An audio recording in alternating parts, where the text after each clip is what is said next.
प्रयागराज में किस तरह मिल गई गंगा और यमुना के साथ सरस्वती। गंगा, यमुना, सरस्वती, कावेरी, गोदावरी, कृष्णा, सिंधु, शिप्रा, ब्रह्मपुत्र आदि सभी नदियों के अपने अपने संगम हैं। हिंदू धर्म के 3 देवता हैं, शिव, विष्णु और ब्रह्मा, और 3 देवियां हैं, पार्वती, लक्ष्मी और सरस्वती। इसलिए सभी जगह त्रिवेणी का महत्व और बढ़ जाता है। त्रिवेणी का अर्थ है वह स्थान जहाँ 3 नदियां आकर मिलती हो, जहाँ 3 नदियों का संगम होता हो। प्रयाग की गंगा नदी में एक स्थान ऐसा है जहाँ 3 नदियों का मिलन होता है। संगम और त्रिवेणी वस्तुतः एक ही स्थान है जहाँ गंगा, यमुना, सरस्वती का संगम होता है। यह दुर्लभ संगम विश्व प्रसिद्ध है। गंगा, यमुना के बाद भारतीय संस्कृति में सरस्वती को महत्व अधिक मिला है। लेकिन सवाल यह उठता है कि यहाँ गंगा और यमुना तो स्पष्ट नजर आती हैं, लेकिन सरस्वती नहीं।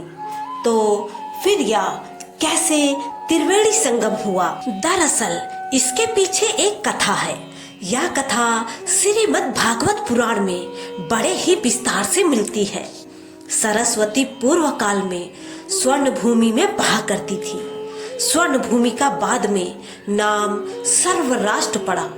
धीरे धीरे कालांतर में यह सौराष्ट्र हो गया, किंतु सौराष्ट्र प्राचीन काल में पूरा मारवाड़ भी अपने अंदर समेटे हुए था। सरस्वती यहाँ बड़े प्रेम से बहती थी। नित्य इनकी पूजा और अर्चना होती थी। धीरे धीरे चूंकि इस प्रदेश के लोग यवनों के संपर्क में आकर यवन आचार विचार के मानने वाले होने लगे, तो सरस्वती ब्रह्मा जी से अनुमति लेकर मारवाड़ एवं सौराष्ट्र छोड़कर प्रयाग में आकर वास करने लगी।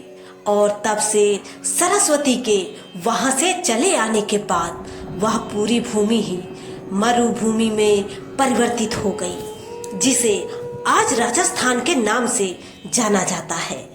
ऋग्वेद में सरस्वती का अन्नवती तथा उदकवती के रूप में वर्णन आया है। महाभारत में सरस्वती नदी के प्लक्षवती नदी, वेद स्मृति, वेदवती आदि कई नाम से है। ऋग्वेद में सरस्वती नदी को यमुना के पूर्व और सतलुज के पश्चिम में बहती हुई बताया गया है। तांडय और जैमिनीय ब्राह्मण में सरस्वती नदी को मरुस्थल में सूखा हुआ बताया गया है। महाभारत में सरस्वती नदी के मरुस्थल में विनाशन नामक जगह पर विलुप्त होने का वर्णन है। इसी नदी के किनारे ब्रह्मावरत था, कुरुक्षेत्र था, लेकिन आज वहाँ जलाशय है। महाभारत में भी सरस्वती का उल्लेख है कि बलराम ने द्वारका से मथुरा तक की यात्रा सरस्वती नदी से की थी, और लड़ाई के बाद यादवों के पार्थिव अवशेषों को इसमें बहाया गया था।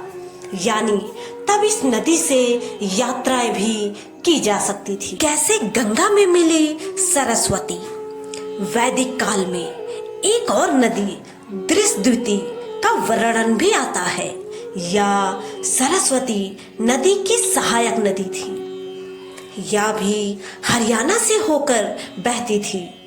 कालांतर में जब भीषण भूकंप आए और हरियाणा तथा राजस्थान की धरती के नीचे पहाड़ ऊपर उठे, तो नदियों के बहाव की दिशा बदल गई। एक ओर जहां सरस्वती लुप्त हो गई, वहीं दृष्टद्युति के बहाव की दिशा बदल गई। इस दृष्टद्युति को आज ही यमुना कहा जाता है।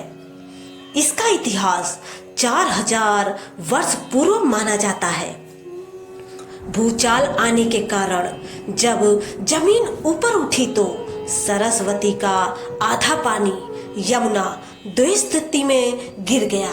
इसलिए यमुना में यमुना के साथ सरस्वती का जल भी प्रवाहित होने लगा। इसलिए सिर्फ प्रयाग में 3 नदियों का संगम माना गया है। महाभारत शल्य पर्व में सरस्वती नामक 7 नदियों का उल्लेख किया गया है। एक सरस्वती नदी यमुना के साथ बहती हुई गंगा से मिल जाती थी। व्रजमंडल की अनुश्रुति के अनुसार एक सरस्वती नदी प्राचीन हरियाणा राज्य से व्रज में आती थी और मथुरा के निकट अंबिका वन में बहकर गोकर्णेश्वर महादेव के समीपवर्ती उस स्थल पर यमुना नदी में मिलती थी, जिसे सरस्वती संगम घाट कहा जाता है। सरस्वती नदी और उसके समीप के अंबिका वन का उल्लेख पुराणों में हुआ है।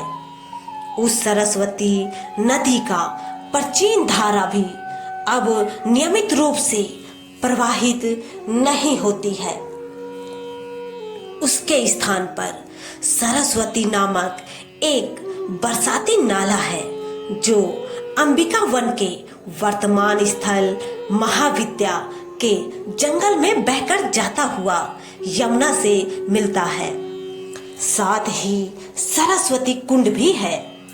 यह नाला, मंदिर, कुंड और घाट उस प्राचीन नदी की धारा में विद्यमान के प्रमाण हैं। इनसे ब्रज की परंपरा प्रागैतिहासिक कालीन स्वयंभू मनु से जुड़ जाती है। मथुरा के स्वामी घाट का पुराना नाम साइमन घाट है।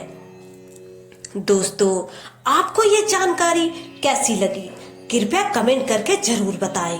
वीडियो पसंद आया हो तो लाइक करें और कमेंट में राधे राधे जरूर लिखें। ऐसी ही और भी बहुत सारी जानकारी और कहानियों को सुनने के लिए चैनल को सब्सक्राइब जरूर करें। धन्यवाद।